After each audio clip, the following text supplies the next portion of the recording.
안녕하세요. 진주보건대 학우 여러분. 10월 27일 수요일입니다. 오늘은 코로나로 인해 일상생활에 지장을 받던 요소들이 점차 풀리며 요즘 대다수 분들의 관심사인 위드 코로나에 대해 방송을 하려고 합니다. 우선 위드 코로나란 격리와 방역에 의존해 바이러스를 차단하는 방식이 아니라 백신과 치료제로 사망자와 중증 환자를 최소화하면서 일상생활로 서서히 복귀하는 방역 전략을 말합니다.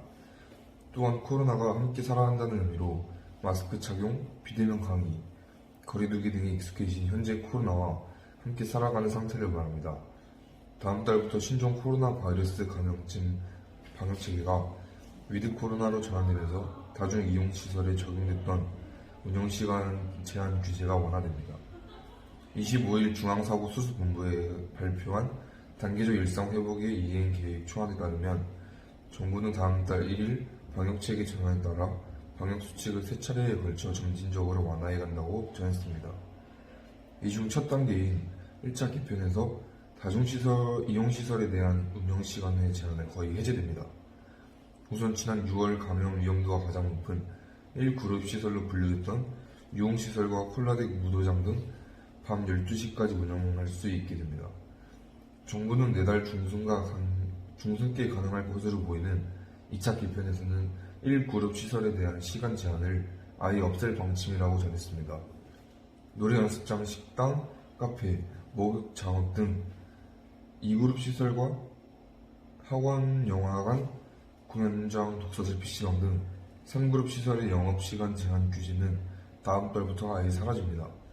위에 설명했듯이 위드 코로나로 인해 여러 장애가 있던 일상생활들이 완화가 됐지만 방역수칙은 그대로 지켜 코로나를 예방하셨으면 좋겠습니다. 이상으로 여러분이 만든 오늘의 단비가 가득하길 바라며 여기는 진주보건대 JHC 교육방송국이었습니다. 감사합니다.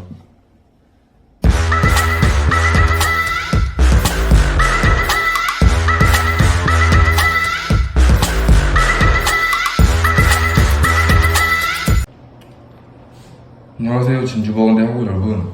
9월 15일 수요일입니다. 요새 아침과 밤의 일교차가 차이가 나며 환절기 시즌이라 어떤 옷을 입어야 하는지 고민이 되기도 하고 여러 고민들이 있으실 텐데요. 오늘은 환절기 감기 몸살에 대해 방송을 하려고 합니다.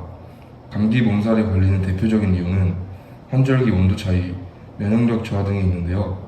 코로나로 인해 야외에서 운동도 하기 힘든 상황이라 더욱 신경 쓰셔야 합니다. 환절기 감기 몸살의 증상으로는 감기, 장염, 식중독 등으로 구분이 되는데 감기는 콧물, 두통, 기침, 발열, 오한 등이 나타나며 몸 곳곳이 아픈 게 특징이며 장염이나 식중독이 발생한 경우 몸에 열이 나고 배가 아프며 설사, 구토 등을 하게 되는데 이 과정에서 온몸이 쑤시고 아픈 근육통이 나타나는 게 특징입니다. 이러한 질병들을 예방하는 방법은 온도에 신경 쓰는 방법으로 기본적으로 발열, 오한이 발생할 수 있는 만큼 실내 온도 유지에 신경 쓰는 것이 좋습니다. 특히 기운 없을 때는 실내 적정 온도 25도에서 26도로 냉방 온도는 24도 이하로 내리지 말고 환절기에는 옷은 가볍게 입는 것이 괜찮지만 겉옷을 꼭 하나씩 지니고 다니는 게 낫습니다. 두 번째 방법으로 체온을 올리기입니다. 가벼운 유산소, 걷기, 빠르게 걷기, 달리기 등 운동으로 몸에 땀을 내거나 반신욕 등을 해주는 것이 도움이 됩니다. 실제로 몸의 체온을 1도 올렸을 때 다양한 면역 기능이 제대로 유지되고 또 몸의 컨디션 회복에 도움이 된다는 연구 결과가 있습니다. 추가적으로 물 많이 마시기, 근육통 약, 진통제 활용과 같이 요즘 같은 환절기 건강하게 관리하셨으면 좋겠습니다. 이상으로 여러분이 만든 오늘의 단비가 가득하기를 바라며 여기는 진주보건대 JHC 교육방송국이었습니다. 감사합니다.